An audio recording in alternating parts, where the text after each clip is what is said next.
410 রানে পিছিয়ে থেকে দ্বিতীয় দিন শুরু করে বাংলাদেশ। দিনের প্রথম সেশনটা ভালোভাবেই সামাল দেয় টাইগার ব্যাটাররা। শুরুর সেশনে পায় 65 রান। তবে এদিন সুবিধা করতে পারেননি শাহাদাত হোসেন দীপু। শুরুতেই তার উইকেট হারায় লাল সবুজ।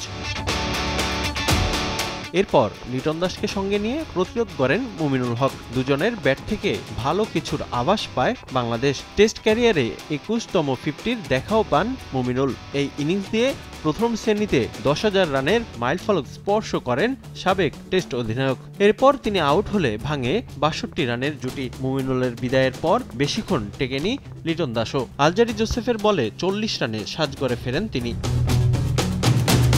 এরপর জাকের আলীকে সঙ্গে নিয়ে চাপ সামাল দেন মেহেদী মিরাজ। তবে 23 রানে মিরাজ ফিরলে চাপ বাড়ে টাইগার শিবিরে। নিয়মিত বিরতিতে উইকেট হারিয়ে ফলো-অনের সংখ্যা বাড়ে বাংলাদেশের। অর্ধেক পাউডারে দ্বিগুণ উজ্জ্বলতা।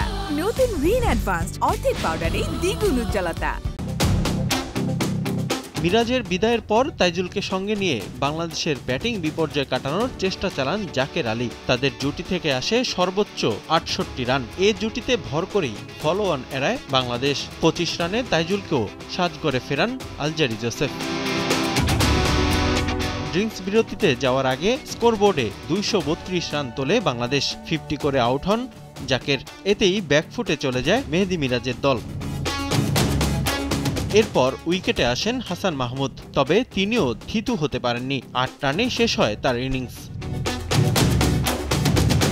শেষ উইকেটে মান বাঁচে বাংলাদেশের। দিনের শেষটা করেন তাসকিন আহমেদ ও শরীফুল ইসলাম। যদিও আলোক স্বল্পতার কারণে আগেই শেষ হয় খেলা। তৃতীয় দিন শেষে 9 উইকেট হারিয়ে বাংলাদেশের সংগ্রহ 269। 11 রানে অপরাজিত তাসকিন আহমেদ, 5 রানে উইকেটে টিকে আছেন শরীফুল। তবে এখনও অনেক রানে পিছিয়ে থাকায় আরও একটি টেস্ট হারের দুশ্চিন্তা টাইগারদের।